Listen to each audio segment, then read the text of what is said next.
Well, Jacob's reporting doesn't stop there. He also dived into the 7-year history of the penny tax and its major controversies since it was passed. Voters passed Richland County's transportation penny tax program in November 2012. It added 1% to the sales tax in Richland County and went into effect May 1st, 2013.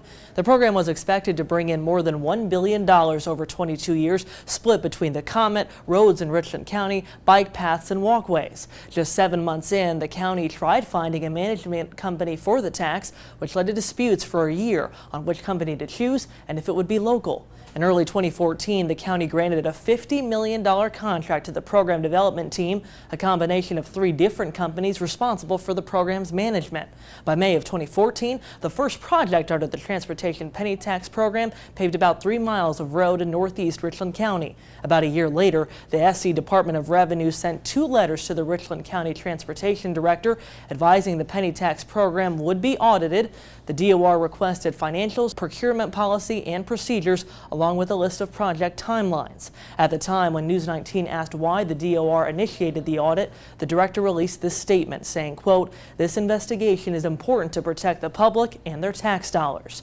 Also in December 2015, SLED confirmed they were conducting a preliminary investigation after the DOR findings. In February 2016, the Department of Revenue sent a letter to Richland County questioning more than $3.6 million set to be spent on a small business program and public relations. Later in 2016, the Department of Revenue said it would not release tax funds to Richland County to pay penny projects. For 2 years, the county and state battled it out in court as projects continued. Finally, in March 2018, the state Supreme Court ruled under the law the Department of Revenue can audit the spending of the tax but not withhold money.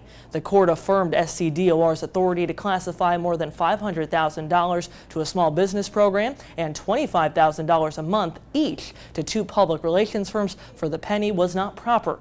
In July of this year, County Councilman Joe Walker sent a letter to an auditing firm and the State Attorney General to make a separate county audit of the program development team public. It wouldn't be too difficult to look back at some of the programs, some of the issues, some of the black clouds that continue to follow council around, and my intent is to either close those chapters and move forward or expose the malfeasance associated with them, presumably, if there is, and allow the prosecutors to do their job. I mean, I think a perfect example of this is the audits that we've seen associated with the PDT.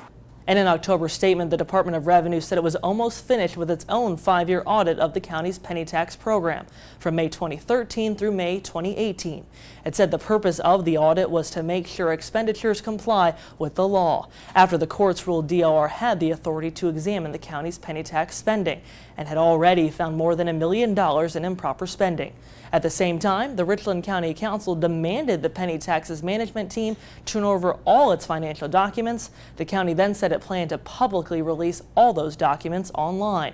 So far, the county has not released any of the documentation or said specifically when it will be made public. No documentation has been released by DOR on its preliminary audit findings either.